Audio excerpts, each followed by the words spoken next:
નર્મદા જિલ્લામાં એક અનોખી અને પ્રેરણાદાયક ઘટના સામે આવી છે। રાજપીપળામાં કચરો વેણીને જીવન ગુજારતા એક શ્રમિક પોતાની સાયકલ લારીને લોકજાગૃતિનું સાધન બનાવી દીધું છે। તેમની લારી પર ભાજપ, કોંગ્રેસ અને આમ આદમી પાર્ટીના ઝંડા લહેરાતા જોવા મળ્યા, જે લોકોમાં ઉત્સુકતા જગાવે છે। નર્મદા જિલ્લાના રસ્તાઓ પર અત્યારે એક અનોખી સાયકલ લારી આકર્ષણનું કેન્દ્ર બની છે। વ્યવસાયિક કચરો વીણવાનું કામ કરતા આ વ્યક્તિ આખો દિવસ ગામ અને તાલુકાના કચરાના ઢગલામાંથી પ્લાસ્ટિક અને લોખંડ શોધી પોતાનું જીવન ગુજારે છે। પણ અત્યારે તેમની લારી પર ભાજપ અને આમ આદમી પાર્ટીના ઝંડા લહેરાઈ રહ્યા છે, તો કોંગ્રેસનો ઝંડો પણ તેમણે સાથે રાખ્યો છે।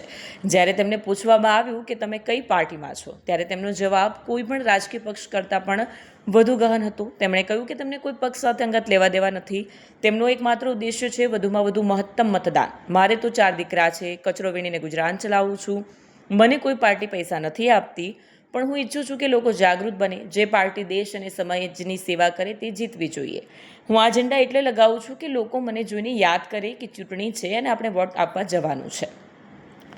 ખરેખર આ કિસ્સો આંખ ઉગાડનારું છે। જે વ્યક્તિ પાસે રહેવા માટે પાકું મકાન કે વૈભવી ગાડી નથી, જેનો આખો દિવસ ગંદકી વચ્ચે વીતે છે, તે વ્યક્તિ જો લોકશાહી પ્રત્યે આટલી જાગૃતિ બતાવી શકતી હોય તો એર કન્ડિશન રૂમમાં બેસતા સામાન્ય નાગરિકોએ શું ન વિચારવું જોઈએ।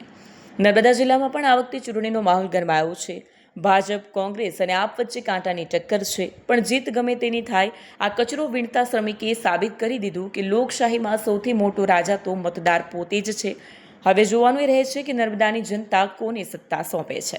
આપણું નામ સુંદર છે ભાઈ। આપણે તમારે ક્યાં રહેવાનું? અમારે દેશમુખ ફળિયામાં રહેવાનું ને તમે મતદાન કરો છો? મતદાન બધો જ કરવું પડે મતદાન તો। ને એકબીજાને બાકી રહ્યો ને તો કોઈને અનાજ પાણી ના આપે આદિવાસીને, એવું આવશે પાછું।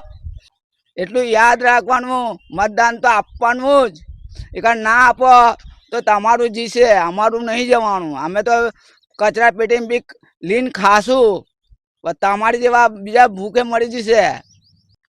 જો ભાઈ, આપણી ભાજપ છે, સરકાર છે, ભાજપ છે, આમ જનતા છે, ભાઈ કોંગ્રેસ છે, પણ આપણને એવું બધો ઇન્ટરેસ્ટ નથી। પણ આપણે કેવું, કોઈ જે બી આવે પણ આપણે વિશે કોઈ કામ કરે એવી આપણી આનંદ જ છે।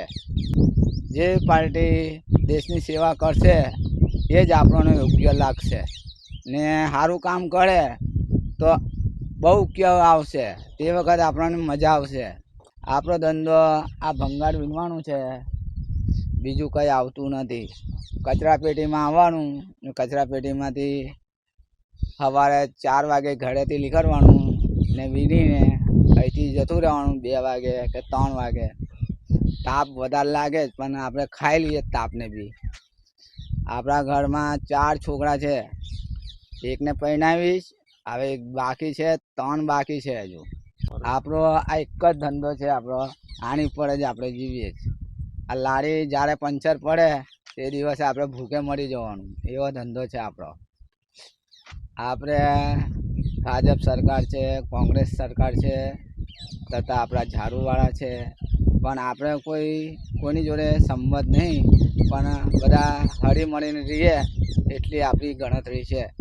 મેં તો એવું કહું કે કોણ આવશે કોણ નહીં, એક બાજુ તો લડાઈઓ ચાલે અને બીજી બાજુ બી લડાઈઓ ચાલે। વિડીયો જર્નાલિસ્ટ દીપક જગતાપ સાથે સત્યા ટીવી ન્યૂઝ, રાજપીપળા।